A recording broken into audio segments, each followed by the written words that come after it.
Reedu dubartii wanni rakkootti naqu waan ishiin irraan fakkaanne keessa wanni galchu aaraa fi rakkoodha. Namni keenya kana understanding godhu. Dubartiin hundi jireenya akka namaa jiraatu ni feeti.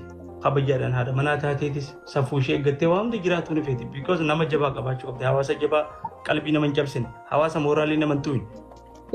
Keessaafuu namni keenya dubartiidhaaf ilaalcha qabu bareedaa godhachuu qaba.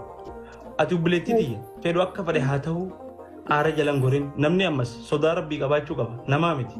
Rabbi sodaachuu qaba. Rakkoonni jirti. Rakkoota akka takka illee ni obsa. Sirrii. Laal keessattuu nama dubartii ifiin jiraachiftu takka yaadatti kannuun jireenya kana keessatti ni ulfaata. Garuu ati yoo nama yaada gaarii ilaalcha gaarii qabdu ati nama tokko hawaasa keenya nama jajjabaa lama sadii wajjin yoo mari'atte hangaatuuti miidiyaan tun namoonni fayyadamnaa miidiyaa kanarraa waan harkan hin qabnu beeka seefin hima foolowummaa fi feemasummallee waan takka namaan gootu jiruu namaan taatu wanni tun jiruu namaa balleessitiif. Jiruu baddu.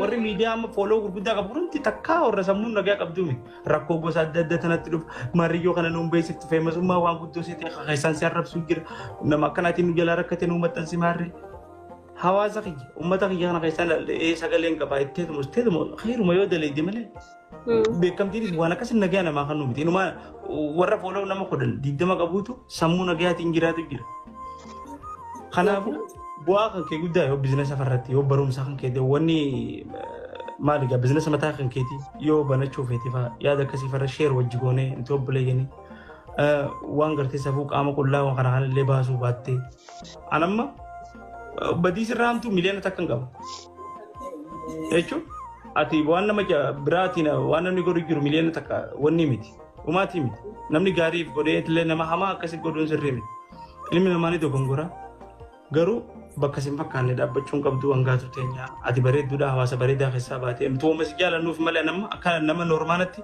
jibba takka wallaahi jibba siin qabu. Jibba siin qabu. Wallaahi ni beekama. Bakka guddaan sii qaba. Ammallee waan feete irratti nama sappoorti si godhu. Feetu yuutuuba mataa keetii bantee waan feete takka waan babbareedaa dabarsuu yoo feete waan safuu naannoo teenyaa eeggatu yoo goote abbaa fadhe akkana funyoo qurquritti biizinasa mataa keetii dalaga mataa kan keetii xiqqishoo takka eegaluu yoo feete aboo micoon tun akkana waan kana akkasii jirtee haa baasu micoota waan kana keessa fidaa maallaqa jee laqaaqee abbaa feete irraa fuudhee waan nu fakkaatu godhaa jireenya mataa kan keetii eegaltee ati boru haadhaati.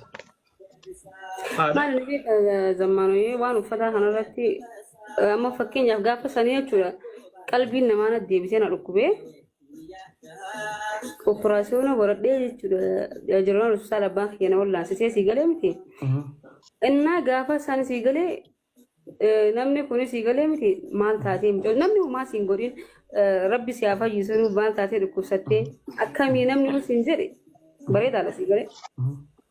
Garuu namni keenya si abaara baga rabbiin akkas godhee baga akkas taatee baga waan ati akkas gootee fakkana taatee sii galee ni beekta wanti Itoophiyaa keessa jiruu jirtullee sanutu maatii biraan jirtu waa hedduu mana hiraa jira san biraan maal sii galee yoo waan takka taane amma maatuma cinqinaa mitiire yoo amma sila gaafa sana abbaan kiyya jiraachuu baate akka Oromootiin du'e gin alhamdulillahi baga abbaan kiyya naa jiraate waan hedduu laaleetiin maal ni beekta zammaanoo.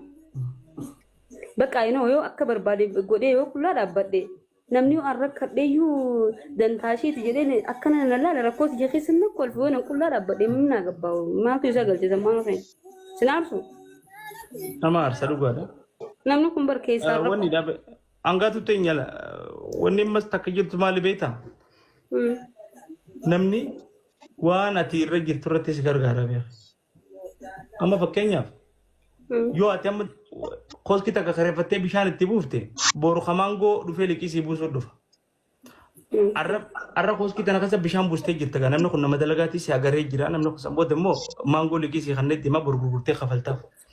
Waan nuti keessa if keenyu san irratti namni sappoorti nu godha. Yoo haala hamaa keessa jiraatte namni hundi sammuu isaa keessatti maali negatiivaan si fudhatee jira oota namiyyoo sin jaa sin beeku bar laayifii ati keessa jirtu beeku rakkoo ati keessa jirtu. Cinqii ati keessa jirtu. Beela ati beeloo hin agaru namni rakkoodhaa jecha waa hedduu godha rakkoo jecha kan hawaamee kan nama godhu jiraame rakkoon sun bakka hedduu nama dhaabte dhugaadha haga danda'ametti garuu